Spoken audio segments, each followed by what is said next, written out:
Una semana más en Decisión Radio, en Historia de una época. Ustedes saben, conocen esta serie de entrevistas que hacemos en esta casa. Entrevistas donde tratamos a todo tipo de personas, de amigos que pasan por estas cámaras, por estos micrófonos. Y hoy mentiría si dijera que es una entrevista más. No es así, no es una entrevista más. Es una entrevista a un buen amigo y sobre todo a una persona por la que tengo cierta debilidad. Cierta debilidad, por decirlo suavemente. Mucha debilidad y mucha admiración. Ni más ni menos que es Jorge Buxadé. Jorge, ¿cómo estás? Bienvenido. Pues muchísimas gracias por la invitación, Javier. No es habitual que un periodista diga estas cosas de uno, con lo cual se agradece estar aquí. Bueno, en esta casa, Jorge, aquí decimos lo que sentimos. Entonces, yo si viene un amigo, le digo que tengo admiración por ese amigo, aunque le vaya a entrevistar o no. No, evidentemente. Yo también eres mi amigo y periodista, y esto... Y eso no es fácil, ¿eh? No es fácil. Hay que mantener la tensión. Eso no es fácil. Bueno, Jorge Buxadé, yo creo que todos ustedes le conocen, los oyentes de esta casa, vicepresidente de Vox, europarlamentario. Fíjense, yo el otro día comentaba que Jorge Buxadé le ha devuelto la dignidad al europarlamentario español. Voy a explicarme. Siempre decimos que a Europa mandamos lo que nos sobra. Esto era muy típico del Partido Popular, del Partido Socialista. Mandaba los desechos de tinta, mandaba aquello que le era incómodo en un momento dado, mandaba aquello que si el Partido Popular quería dar un mensaje un poquito más radical, pues mandaba mayor oreja para que pareciera que eran más aguerridos, mientras que las políticas en España eran el sostenimiento de las políticas de izquierda, ¿no? Cuando Jorge Buxadé y los cuatro magníficos que están representando a Vox y por ende representando a parte de la voluntad del pueblo español acuden al Parlamento Europeo, la cosa cambia. Las intervenciones de Buxadé, yo creo que el poco tiempo que le dejan son asombrosas, se hacen virales. Junto a él está Germán Ter, Margarita Lapisa, bueno, un elenco de grandes profesionales que han devuelto el interés, Jorge, por el Parlamento Europeo, ¿eh? Sin duda, porque es que yo creo que era una de las estrategias del bipartidismo, ¿no? Es decir, que lo que sucede allí, pues eso, sucede en Bruselas, nadie se entera, y es habitual que los grandes partidos hayan votado una cosa en Bruselas y voten exactamente lo contrario y digan exactamente lo contrario, ¿no? El ejemplo lo has puesto tú, sí, con mayor oreja, pero también fue Vidal Cuadras allí, ¿no? Cualquier persona que molestaba aquí, pues lo mandaban allá como un premio, porque efectivamente, económicamente y a nivel de estatus, pues está muy bien ser miembro del Parlamento Europeo, pero por supuesto desapareces de la política nacional, y nosotros teníamos muy claro que el Parlamento Europeo, nuestra delegación allí, era un instrumento más para la política nacional de Vox. Nosotros nos debemos a los españoles, no nos debemos a ningún burócrata de Bruselas ni a los oligarcas que hay por allí. No, y efectivamente le habéis devuelto ese interés por la política en el Parlamento Europeo, que estaba un poco perdido, ¿no? Era un cementerio de elefantes para estos dos grandes partidos, y el resto quedaba... Pablo Iglesias, en cuanto pudo, se volvió, lo lanzó para... y yo creo porque se trata de no comunicar lo que sucede allí. Claro. Y nosotros lo que teníamos claro era que lo que teníamos que hacer era comunicar lo que sucede en Bruselas, tanto lo bueno y lo malo. Por desgracia, pocas buenas cosas suceden, pero cuando tenemos buenas intervenciones, cuando decimos algo que es importante, pues lo que hacemos es, por supuesto, comunicarlo. Fíjate, el otro día que estuve yo invitado por ti en el campus de ECR, en el grupo parlamentario donde está Vox Europa, comentábamos que tú y yo nos habíamos conocido hace unos 12 años, en unas condiciones yo iba a Barcelona a grabar. Tú no estabas metido en política, aunque siempre has estado en política, o siempre te ha interesado la política, pero no eres una cabeza popular, aunque siempre has sido una cabeza bien pensante y muy bien amueblada, y sobre todo porque hay que entender la situación complicada de tu tierra, ¿no? de Cataluña. Y íbamos a grabar casi de manera clandestina, porque tampoco se podían enterar dónde iba a hacer esos programas, por si lo reventaban, lo boicoteaban.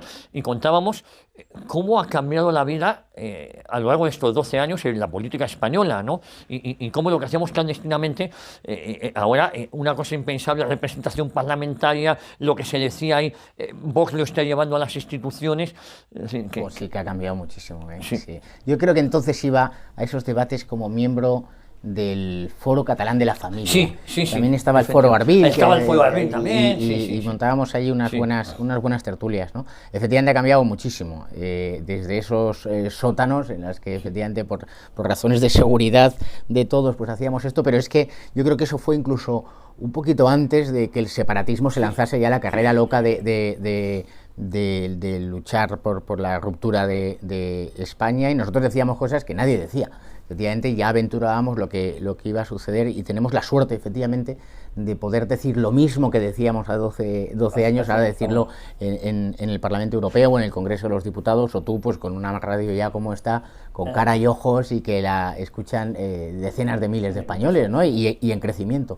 Es que España ha cambiado muchísimo, y es verdad que ha cambiado mucho para mal, y tenemos un gobierno con el Partido Comunista, los herederos políticos de ETA en la dirección política, el engaño masivo de que ETA ha desaparecido, de que esto todo ya funciona muy bien, pero por otra parte hemos activado todo un movimiento social que está en marcha y que yo creo que es imparable. Oye, Jorge, tú estudias Derecho, te haces abogado del Estado. Quiero decir que todo esto en Cataluña, en una Cataluña que no ha sido fácil, porque cuando los distintos gobiernos de España dicen vamos a dialogar con Cataluña, resulta que siempre dialogan con la parte de Cataluña que desea romper España, nunca con los perseguidos, nunca fueron a hablar contigo, ni con esa sociedad civil, ¿no? Nunca fueron a hablar conmigo, incluso yo tengo un primer punto de mi vida que me hago como medio famosillo, y es cuando como abogado del Estado tengo que llevar el primer recurso para conseguir la anulación del primer intento de hacer un referéndum separatista en Arenys de Munt, y eso produce, vamos, llamadas del ministerio. En aquel momento gobernaba Zapatero, llamadas del ministerio, ¿qué ha pasado? ¿Por qué hemos dicho eso? ¿Por qué hemos hecho lo contrario? ¿No? Y era pues hacer nuestro trabajo, que era defender la unidad de España, y en el caso concreto pues el orden constitucional que impide la celebración de referéndums separatistas, ¿no? Ya está, no hay más. La situación era distinta, sí. Mira, yo recuerdo una anécdota que se la contaba a los amigos, pero que quiero contarla hoy, que es muy ejemplificativa de lo que tiene que ser una familia. Yo recuerdo, yo quería estudiar políticas cuando estaba en segundo de bachillerato, o historia, y mi padre, que es médico militar, me dijo, mira, Jorge, yo creo que de políticas no te vas a ganar la vida, haz derecho.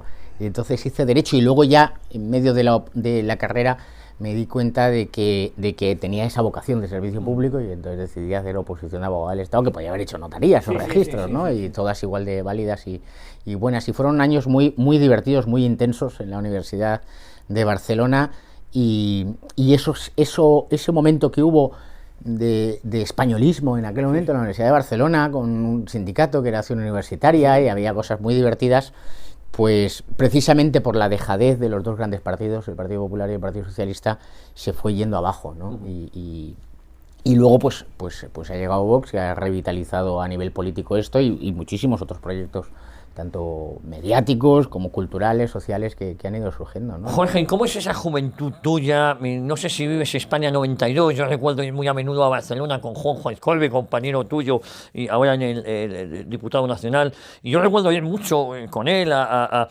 con ese lema que utilizábamos, hicimos unas camisetas que era Barcelona 92, España Olímpica, con el sindicato universitario, es decir, que eran años movidos, ¿no? Y convulsos, pero no sabíamos que esto iba a llegar, esta degeneración del mundo del independentismo iba a llegar al punto al que ha llegado ahora, ¿no? O nosotros sí lo intuíamos, y que no lo intuían eran los que le lavaban la cara al clan Pujol, ¿no? Yo entonces tenía 17 años, estaba finalizando el bachillerato, veía a los mayores como Ezcorbe, como Santiago Gotor, muchos amigos, sí, que estaban ya dando otro tipo de batalla, ¿no? Y es verdad lo que tú dices, en el colegio, por ejemplo, no había separatistas en mi colegio, no había separatistas, los únicos separatistas eran los 2 o 3 profesores que se habían colado en la estructura del colegio salesiano y que desde dentro estaban socavando aquello, ¿no? Y efectivamente solo quien estaba entendiendo lo que era el régimen de las autonomías, que era darles todo el poder político a quienes querían destruir España, pues ya veíamos hacia dónde estaba todo encaminado, ¿no? Pero era una España distinta, era una España en la que gobernaba el Partido Socialista, en la que dominaban los casos de corrupción, todo era corrupción política y corrupción económica, se ganaba muchísimo dinero en España en aquel momento, sí, Barcelona fue una explosión, mucho pelotazo, y era una España más limpia, ¿no? En España, por ejemplo, donde no había inmigración ilegal, no había una inmigración ilegal, donde las calles eran más seguras, en otra parte. Era una España distinta, ¿no? Pero sí que es verdad que nosotros ya aventurábamos un horizonte muy malo, y el separatismo iba cada vez ganando más posiciones, pero en aquel momento era residual y fue la debilidad del Partido Socialista y la debilidad posterior del Partido Popular de enfrentarse al separatismo, porque si no, no estaríamos ahora mismo en esta situación. Recuerdo que votara Maragall, que luego pasó lo que pasó, conocía yo muchas personas que no eran dudosas, votar a Maragall era votar españolismo, ¿no? Claro, bueno, antes de que ganen otras opciones, Maragall es españolista, porque había un voto socialista o social en las afueras de Barcelona que representaba esa españolidad, ¿no? Venía González y venía Guerra y llenaban polideportivos y llenaban mítines en la calle, en todo lo que era el cinturón rojo de Barcelona, que se decía que ya en las últimas elecciones con Ignacio Garriga en Cataluña pues empezó a teñirse de verde y con toda seguridad va a ser un cinturón verde, un verde esperanza para toda esa Cataluña que lleva muchos años sometida. Fíjate, llegamos al 96, las victorias de José María Aznar, el pacto del Majestic, Vidal Quadras se le manda a Europa, por cierto, donde está varios años, y algo cambia porque empieza a haber una cesión. Vidal Quadras, José María Aznar cede ante Pujol ante la pretensión de eliminar el servicio militar obligatorio, que efectivamente posiblemente hacía falta una reforma, pero no esa eliminación. ¿Crees que el separatismo tenía un plan a medio y largo plazo? En ese plan estaba en el único sitio que te enseñaban a amar España, con el modelo autonómico, y en cambio el Partido Popular era algo inmediato de gobernar. Claro, sin duda. Esto, el plan ellos lo tenían perfectamente trazado. Sociedad Civil Catalana, ese proyecto que también nace con muy buenas intenciones y que se ha ido diluyendo con el paso del tiempo, y todo lo que genera Sociedad Civil Catalana sacó a la luz todo ese plan perverso de romper la unidad de España, de romper la convivencia entre los catalanes. Y efectivamente ese pacto del Majestic fue un pacto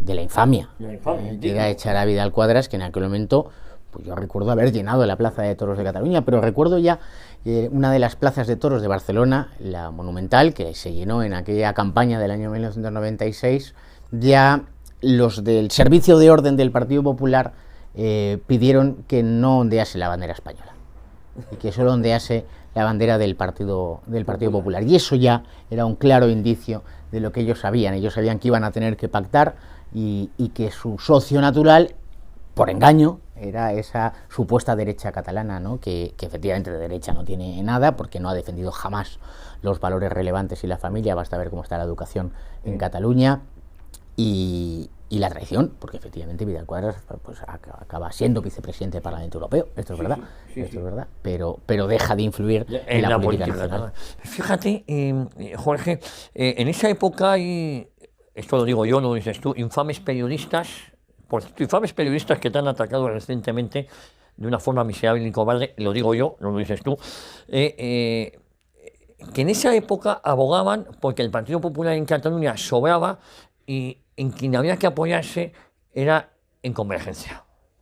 Es decir, esto era la estrategia de la época. Yo entiendo que la gente se caiga del caballo, pero era la estrategia de algunos infames periodistas. Una tesis que hubo en el Partido Popular en aquel tiempo, internamente dentro del Partido Popular, que era porque Aznar mantuvo esa tesis, que es que yo puedo gobernar España sin Cataluña, porque yo tengo una derecha con la que puedo pactar con naturalidad las bajadas de impuestos y todas estas cosas. Y esa tesis se impuso y ha sido una doctrina oficial, incluso creo que no se ha derogado hoy en día, porque efectivamente el Partido Popular no demuestra ninguna tensión, ningún pulso nacional en Cataluña, y a la que puede acaba pactando o buscando eso del centrismo y del catalanismo moderado. Esto no existe el catalanismo moderado, eso es una mentira. Quizá existió, pues no sé, hace 80 o 90 años, no lo sé, yo no vivía y por tanto, pero no existe el catalanismo moderado. Ahí lo único que puede existir de forma razonable, y es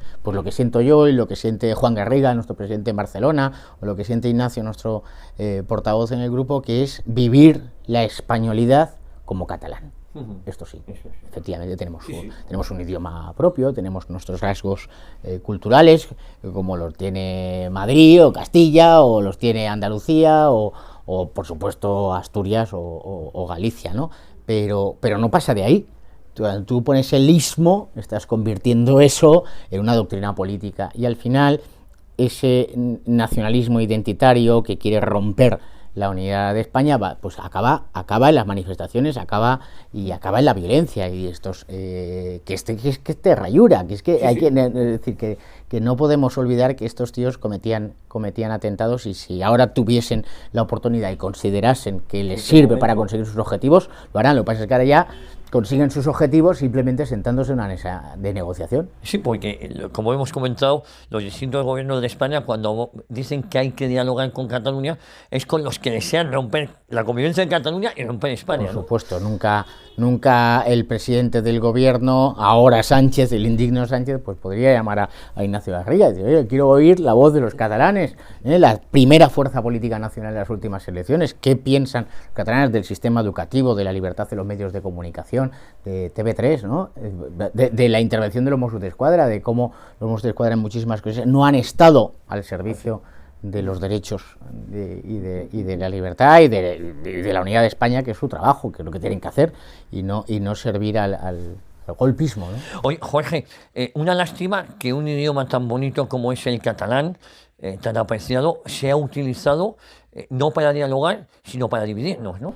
Efectivamente, es una lástima, sí. Es la utilización del idioma como arma política, llevamos años diciéndolo. Si no se trata de que tú no puedas estudiar la historia de España en catalán, por supuesto se podría estudiar la historia de España en catalán, se ha estudiado en muchísimas ocasiones, incluso en esos regímenes donde se decía que se prohibía catalán, se estudiaba el catalán con total normalidad, se estudiaban las cosas en catalán, porque la gente hablaba catalán, sobre todo en los pueblos, pero tú puedes estudiar en catalán una historia de España que hable de que España existe desde el Concilio de Toledo, de que existía la Hispania romana, de la Reconquista, de nuestros héroes y de todo esto, ¿no? Pues eso, se ha utilizado como arma política. Entonces, si tú hablas catalán, eres separatista; si tú no hablas catalán, eres una especie de conquistador, de colono, ¿no? Ya se ha llegado a escribir recientemente, cuando el separatismo alucina, que se llena el estadio de fútbol ante la presencia de la selección española recientemente, ¿no? Hemos visto pues al día siguiente un periódico, el Sport, periódico evidentemente subvencionado, que forma parte de esa red de medios subvencionados, dice, habla de los colonos españoles, ¿no? Colonos, los únicos colonos aquí. Bueno, me voy a callar. Sí. Bueno, hablando de fútbol, el fútbol en Cataluña también ha sido utilizado como arma arrojadiza, ¿no? Y el Fútbol Club Barcelona, por desgracia, se ha puesto al servicio también del separatismo, algo inconcebible, ¿no? Se ha puesto al servicio del separatismo desde... Pues yo creo que el Barça, yo no soy ni socio ni simpatizante del Barça, mi padre sí, fue y ha sido socio del Barça durante muchísimos años y ha ido progresivamente perdiendo la condición de socio, perdiendo el asiento. Primero dejó de ir a los partidos de la Champions y así les ha sucedido a muchos, y al final el campo del Barça se ha convertido en un lugar tremendo para quien quiera disfrutar del fútbol, en el minuto 17-14 tener que escuchar insultos a la nación española y que eso se permita en una competición deportiva, ¿no? Esto es gravísimo y bueno, ya han sido esas élites, al final han sido los de Convergencia, han sido esos con los que pactaban, los que tienen el dinero, los que van al palco del Barça, igual que del palco del Bernabéu, porque se critica mucho los negocios del palco del Bernabéu, pero los negocios en el palco del Barça, pues no menos importantes, ¿no? Oye, llegamos a unas elecciones autonómicas, digo sin salir de tu tierra, ahora vamos al resto, donde se hablaba mucho del sorpaso, pero el sorpaso de Vox al Partido Popular y al Ciudadanos ya se produjo en Cataluña, que eso parece que no ha pasado y eso ha sucedido. Y hay un detalle muy importante que yo siempre pongo de relieve, que es la ejemplaridad en la política. Inés Arrimadas es la más votada. A los 2 años ni siquiera se presenta a la investidura, sale corriendo de su tierra y se va a la comodidad del Parlamento Nacional, se va a Madrid. Ignacio Garriga es elegido diputado nacional, deja el escaño y se va al avispero de Cataluña vuelve a su tierra. Yo creo que eso los catalanes lo han valorado, ¿no? Una sale huyendo y otro deja la comodidad del Parlamento Nacional, que no nada tiene que ver con el Parlamento catalán, la dificultad, me contaba Garriga, cómo incluso cuando va a cenar a zonas como puede ser Pedralbes, tiene... el insulto, la agresión, claro. Entonces, el que deje eso, yo creo que eso nos ha puesto la piel de gallina a mucho. Y ha sido premiado, hay que recordar, el Partido Popular, 3 escaños, de los 3, uno solo de Alejandro Rodríguez, los otros 2 vienen de Ciudadanos o de Manuel Valls, y Ciudadanos con 43 escaños, 46, se quedan 6. Sí. Efectivamente, los catalanes valoraron ese acto de valentía y de heroísmo incluso por parte de Ignacio Garriga, y más aún, es que ahora no está haciendo solo política en el Parlamento. Ignacio está permanentemente en la calle con la campaña de Barrios Seguros, denunciando la situación de inseguridad tremenda, la islamización brutal de Cataluña. Por supuesto que ese resultado del 14 de febrero del año pasado anticipa lo que va a suceder en toda España. Yo creo que para lo bueno y para lo malo, y ahora voy a ejercer muy de catalán, para lo bueno y para lo malo, Cataluña anticipa muchas cosas. Y la ruptura entre las clases dirigentes, esas falsas élites, y las clases populares en Cataluña se produjo muchísimo antes de lo que se está produciendo en otros territorios de España. El separatismo en Valencia, en Baleares, está llevado desde Cataluña, y también una especie de reconquista política y una reconquista moral y espiritual de España pues se va a liderar desde Cataluña, no tengo ninguna duda.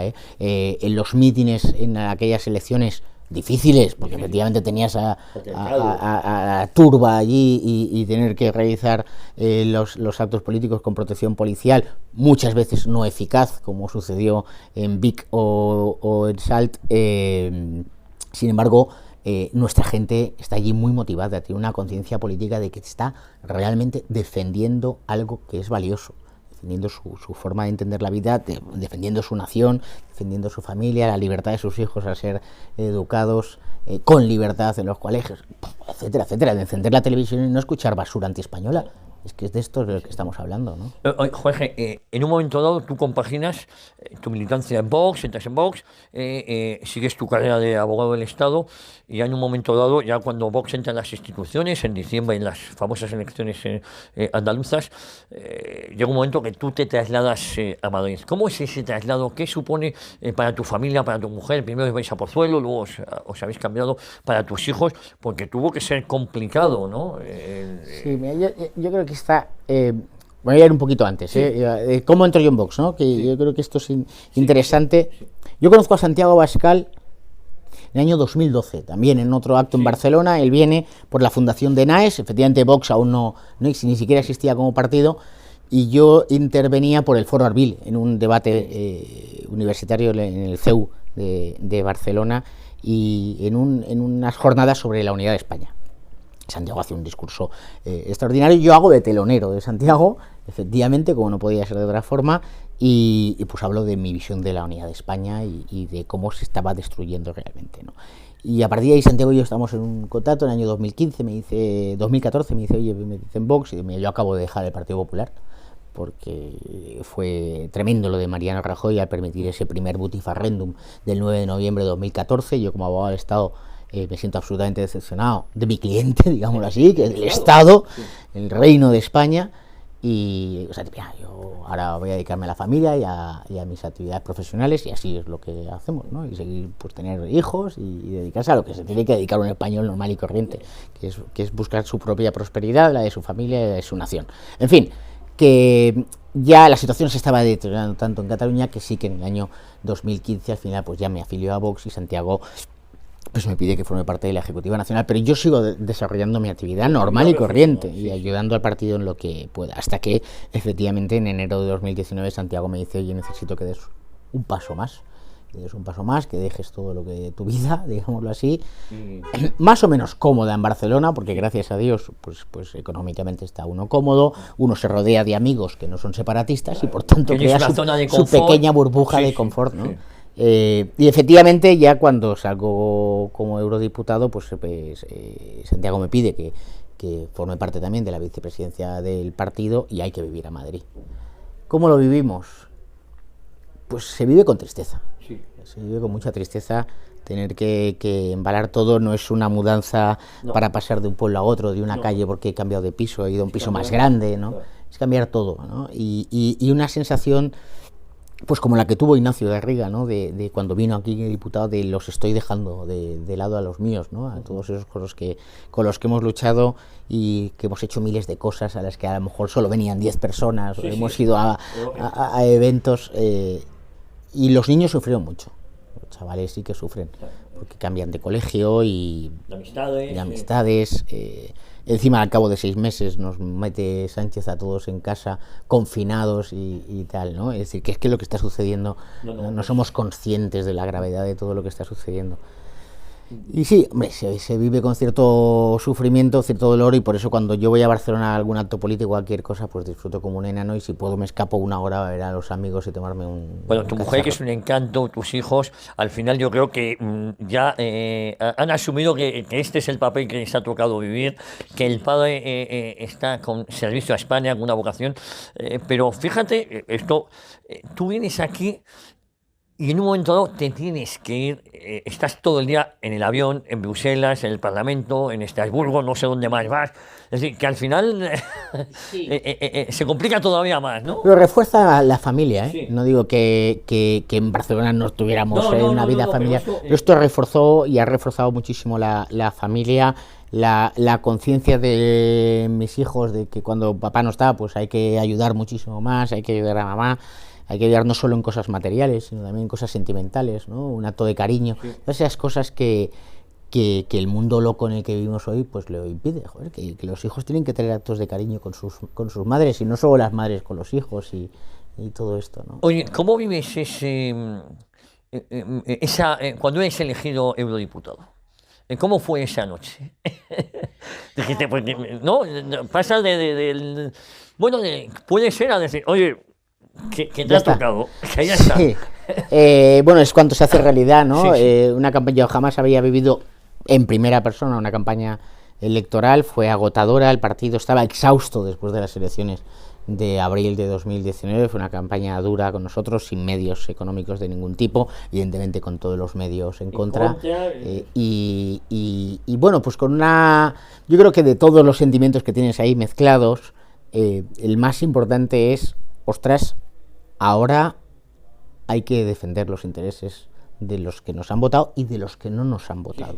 Sí. Yo creo que la clave es entender que cuando uno está en un parlamento, en una institución, representa a todos los españoles en esa institución. Pues si uno está concejal de Barcelona, pues es concejal de todos.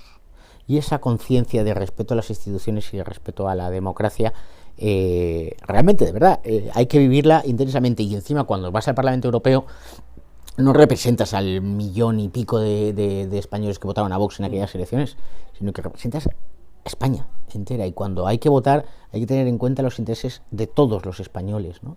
Y eso sí que supone una gran carga. Es como una especie de juramento, y lo cierto es que cuando tú sales elegido tienes que ir a jurar la Constitución, y yo cuando juro la Constitución por dentro estoy jurando España, igual que juramos lealtad cuando los que tuvimos la suerte de jurar bandera prestando el servicio militar, ¿no? Esa sensación de hay que hacerlo bien ahora.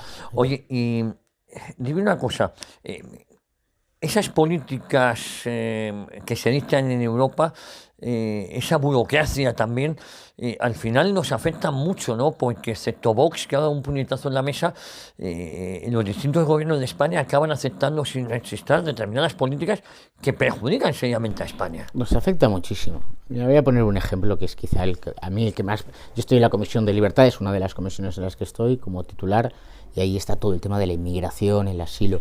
Cuando en los debates parlamentarios tú dices, yo vengo en nombre de España, el último fin de semana han entrado 300 inmigrantes ilegales en Canarias, con colaboración de las mafias, y en ese debate pues interviene una alemana, una holandesa, un finlandés, un belga, y dice, tenemos que intensificar la política de acogida, hay que abrir las fronteras, te sientes realmente diciendo, estos tipos no entienden nada y no les interesa nada lo que yo estoy contando.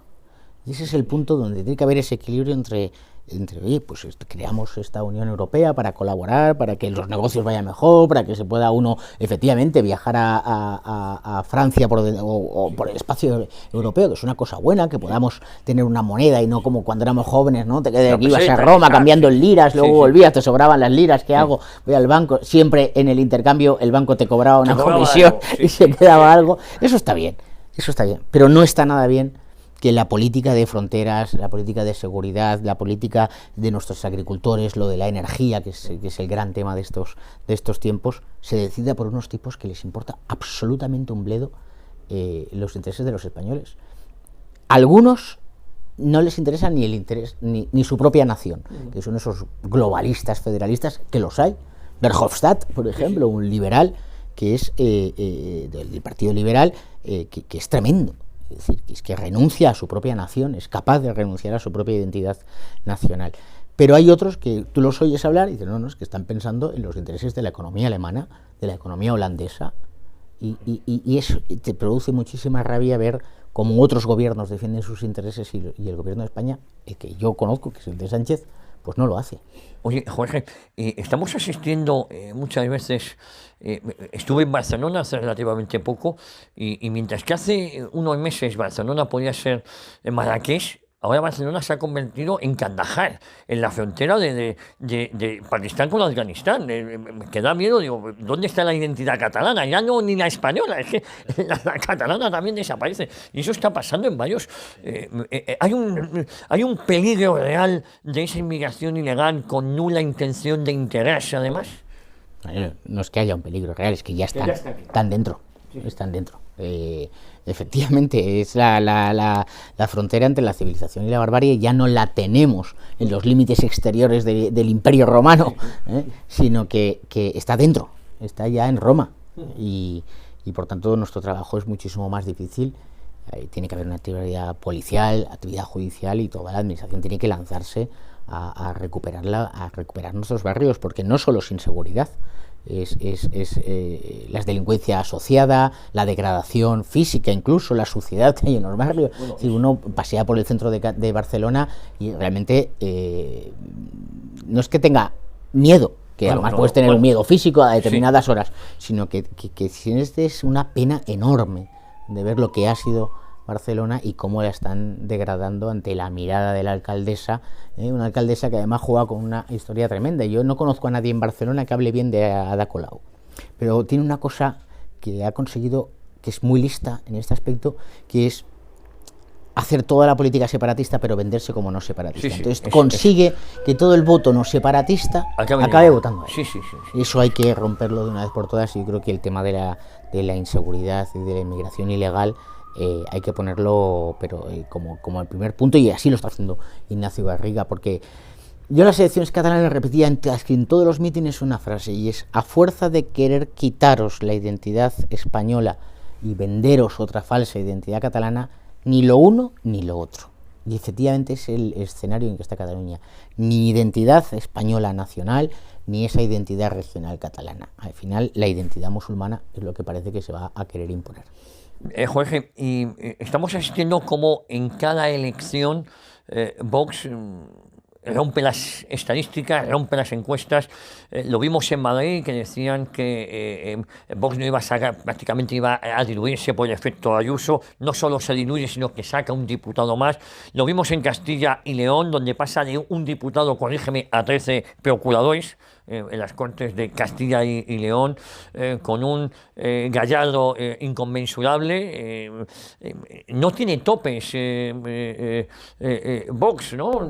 No tiene tope. Nuestro tope lógico deberían ser los 2/3 del Parlamento Nacional para poder cambiar la Constitución, que es lo que nosotros decíamos. Vamos a cambiar la Constitución. Esos 2/3, que es lo que ha conseguido Orbán en Hungría dos veces seguidas, y que le permitió cambiar la Constitución y transformar el inicial modelo constitucional húngaro post-soviético a un modelo constitucional plenamente democrático y real, donde la soberanía del pueblo húngaro se pone de manifiesto, ¿no? Ese debería ser nuestro tope, nuestro objetivo, y eso es a lo que tenemos que aspirar.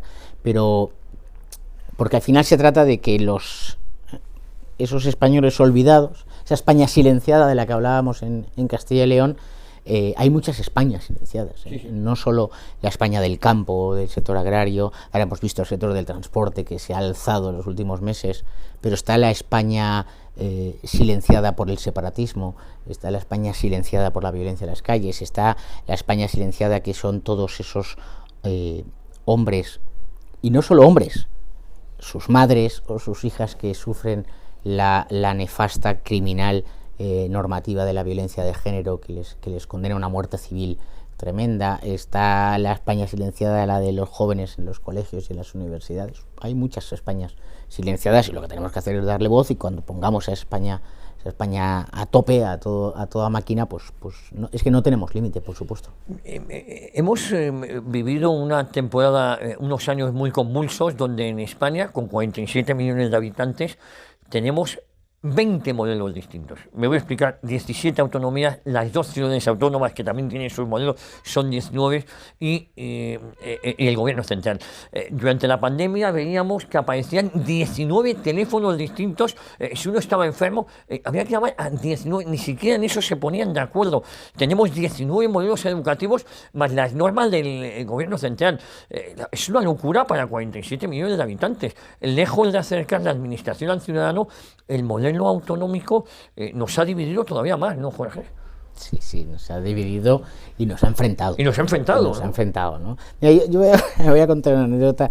Esta semana volvía yo de Sevilla y yendo a la estación de Santa Justa y a coger el AVE y tal, pues apareció ahí un chaval que pues a saludar, ¿no? Y entonces yo le digo, joder, estaba agotado, y cuando uno está agotado te sale como la broma tonta, ¿no? Y le dije, oye, tú, le hago una broma, le digo, ¿tienes la PCR para entrar en Madrid?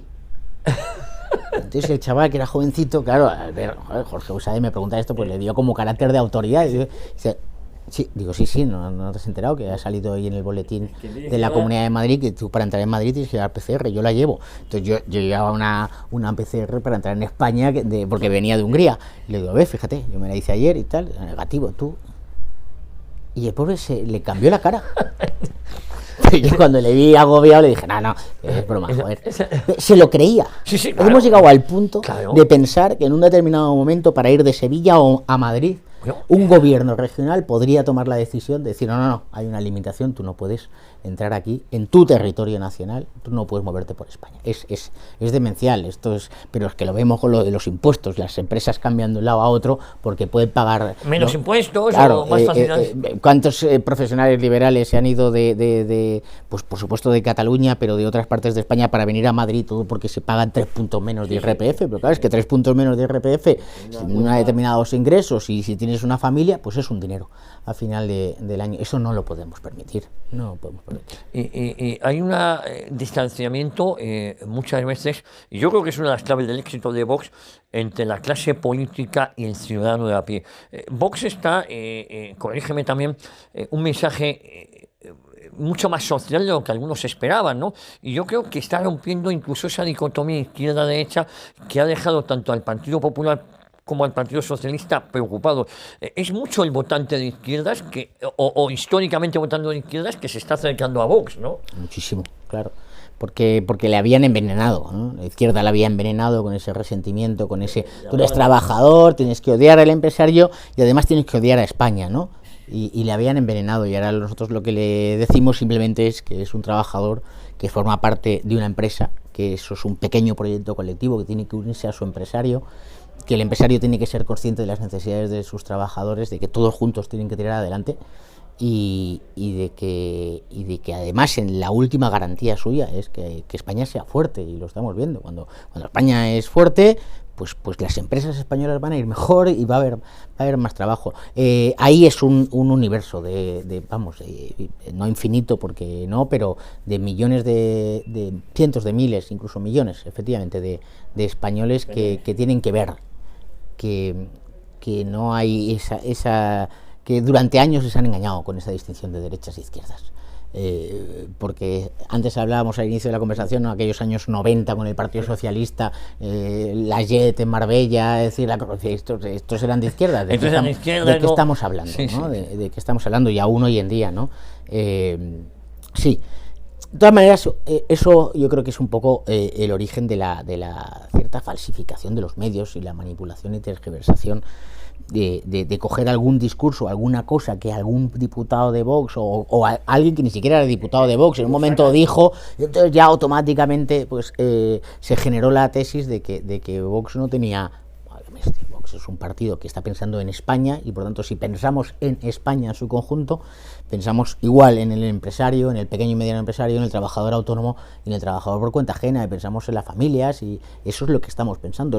En lo que no pensamos es en los intereses de las grandes multinacionales con sede en algún paraíso fiscal, y que encima quieren intervenir en nuestras vidas. Por supuesto, las Big Tech, las grandes tecnológicas, las redes sociales. En esos no estamos pensando, porque ya hay otros que piensan en sus intereses, ¿no? Oye, ¿España puede mantener este nivel de inflación, de parados, y tiene la sensación de siempre le echamos la culpa a un tercero, pero el gobierno de Sánchez no asume ningún tipo de responsabilidad? Un 10% de inflación, millones de parados, claro, el dinero se va a acabar, porque parece que estamos comprando en silencio de la persona que está en paro, estamos comprando sus voluntades, igual que se han comprado muchos medios de comunicación privados con dinero público. No solo ir a los públicos, sino privados con dinero público, ¿no? ¿Puede aguantar? A ver, podrá aguantar mientras las clases, exprimiendo a las clases trabajadoras, a los trabajadores autónomos, a las pequeñas y medianas empresas, exprimiéndolas en impuestos, como dices tú, para luego pagar con subvenciones a todos aquellos que están en una situación más difícil, ¿no? Pero efectivamente el dinero es limitado. Y es que lo vimos hace unos años en Grecia. Luego llegan las intervenciones, las devaluaciones brutales y situaciones críticas tremendas. Por lo tanto, no debería poder aguantar. La presión de la calle es lo único que puede acabar con el gobierno de Sánchez, porque efectivamente le da absolutamente igual todo, y como tiene bien cogidos sus apoyos parlamentarios, es decir, aquí están todo el día con el juego de que Esquerra va a romper el gobierno, pero si Esquerra está encantada, es decir, es un partido separatista que está encantado viendo un presidente del gobierno de España que está dispuesto a darles todo lo que piden, ¿no? Fíjate, yo comentaba que la legislatura en España no se va a romper, entre otras cosas, porque Sánchez es la mejor garantía de que España vaya mal. ¿Qué le interesa al anti-España, al separatismo? Que España vaya mal. Por supuesto, y que le interesa la parte que a mí me toca. Efectivamente, el separatismo, eso es evidente, pero también a esas élites que yo digo de Bruselas, porque claro, están encantadas. Si España se pone en pie, ¿no? Si España empieza a exigir en Bruselas todo aquello que puede exigir y que debe exigir, pues evidentemente le va a tensar la cuerda, ¿no? Esta semana hemos conocido que Alemania, oye, rollo cambio climático, todo esto, el fanatismo, tal, pero van a poner en marcha las centrales térmicas de carbón, que pues, son las que más producen contaminación atmosférica. Y estos tíos van y lo hacen, no le piden permiso a nadie. Pues esto es lo que nosotros queremos del gobierno de España. Jorge, fíjate, estamos en España vive una situación crítica en lo político. Los socios de Sánchez en el gobierno también es una anomalía democrática que haya partidos que en su modus operandi, en su esté la ruptura de la nación, y otros que son amigos de los asesinos de ETA, a los que se ha blanqueado la imagen, ¿no? Da la sensación de que los asesinos de ETA son los luchadores por la libertad. Los sindicatos de clase, comisiones obreras y UGT, ha habido motivos para salir a la calle y se han manifestado por dos cosas. Una, a favor de la presión lingüística en contra de esas familias que deseaban estudiar solo un 25% de español en Cataluña, y otras a favor del acercamiento de asesinos de ETA a sus domicilios. Lo de los sindicatos UGT y comisiones obreras, los grandes sindicatos de clases de traca, es decir, es una tradición consumada desde hace años, por supuesto, y que ahora ya están porque es que ya nadie se afilia a comisiones obreras y UGT, entonces es evidente, pero ¿quién se va a afiliar a un partido que prefiere estar con esa derecha, la pongo entre comillas, catalana, que tiene subyugada la libertad de los padres y de las familias, pero ¿quién va a estar? Es decir, eso es lo peor de la sociedad en Cataluña, ¿no? Hay que poner fin a estos tipos, hay que poner fin, pues cortándoles el grifo y que se pongan a trabajar como hacen el resto de los trabajadores españoles. Y lo de los separatistas es más grave aún, yo creo, porque no es ya una cuestión de dinero, es una cuestión espiritual de romper la unidad de España, que es algo valioso en sí mismo, que vamos y tenemos que defenderlo, ¿no? Una de las iniciativas que ha presentado Vox, que generó más controversias, es la de ilegalización de los partidos separatistas. Pero no hace falta que peguen tiros. No, es que no hemos hace puesto falta. el nivel muy bajo. Muy bajo, no, claro.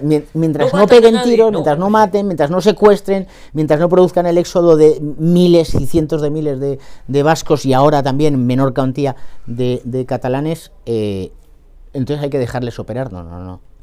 Es decir, hay un marco que usted tiene que respetar, que es la unidad nacional, porque esto es el bien común, y esto es un bien moral, un bien político que hay que defender. Entonces, si usted viene a las instituciones, al Parlamento, a las Cortes, al Congreso y al Senado, a romper la unidad de España, usted no puede presentarse. Usted está fuera. Y ya está.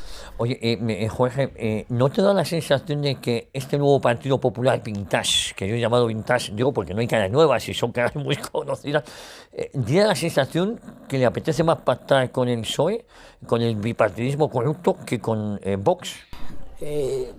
Pues pudiera entenderse así, ¿vale? No lo sé.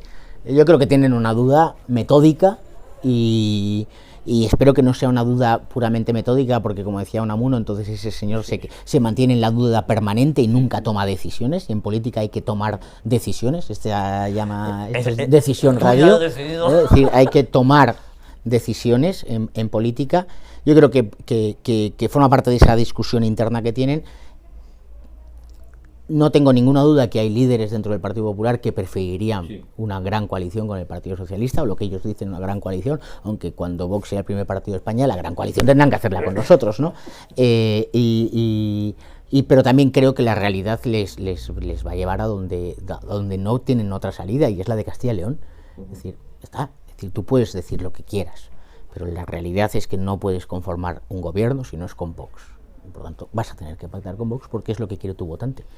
Fíjate, y hay en Andalucía, en las próximas elecciones autonómicas, que no sabemos si al final Moreno Bonilla las adelantará, está hablando del efecto Feijóo, que no acaba de arrancar ese efecto, pero como muy tarde serán en diciembre de este año, donde Vox podría ser la primera fuerza electoral. Esperemos que el Partido Popular apoye a Vox, ¿no? Esperemos y deseemos. Ojo, a lo mejor a Vox no le hace falta porque saca mayoría absoluta. Podría ser, es decir, al final en esa proyección de lo que dicen las encuestas a la realidad, pues nunca se sabe, ¿no? Pero vamos a ver, teniendo los pies en el suelo, hay que pensar que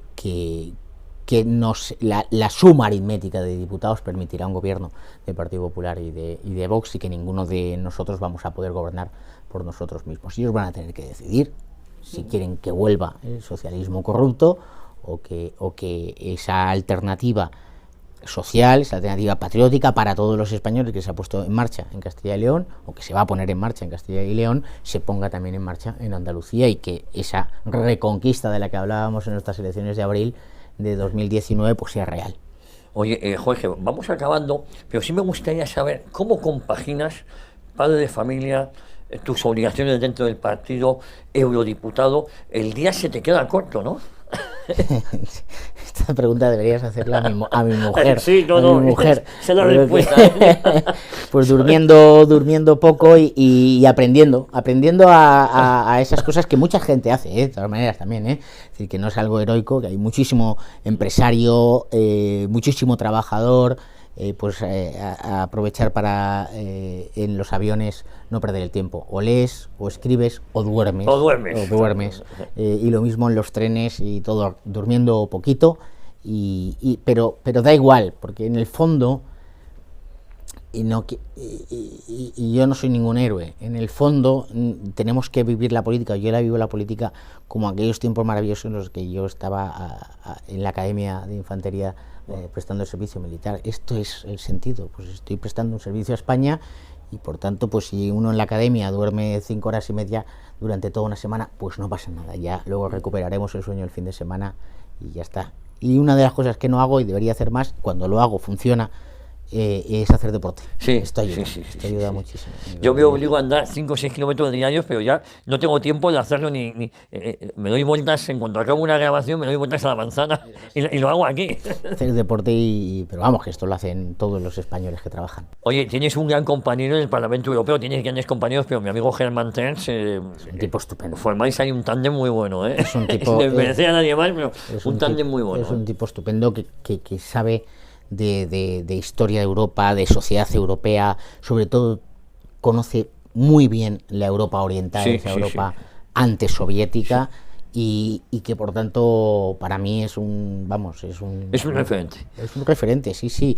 Y una de las mejores cosas que tenemos es cuando una vez a la semana, normalmente en Bruselas, comemos o cenamos él y yo solos, y es uno de los mejores momentos de la semana. Dura poco, 40 minutos, vamos muy rápido, pero son 40 minutos muy intensos y es un auténtico placer. Jorge, un placer, el placer ha sido nuestro de que hoy hayas querido venir aquí a las cámaras, a la emisora, a los micrófonos de Decisión Radio. Ha sido, como siempre, un placer inmenso. Muchísimas gracias, Javier. Y sobre todo, felicidades por el trabajo que estás desarrollando, ¿no? Felicidades a vosotros. Este proyecto va en marcha, seguís creciendo y yo siempre digo que el pluralismo mediático es bueno, pero si encima son medios que buscan la verdad, es muchísimo mejor. Esta no te quepa la menor duda que eso es lo que busca esta casa, Jorge. A todos ustedes, la próxima semana aquí en Decisión Radio, Dios mediante, aquí, a Historia de una Época.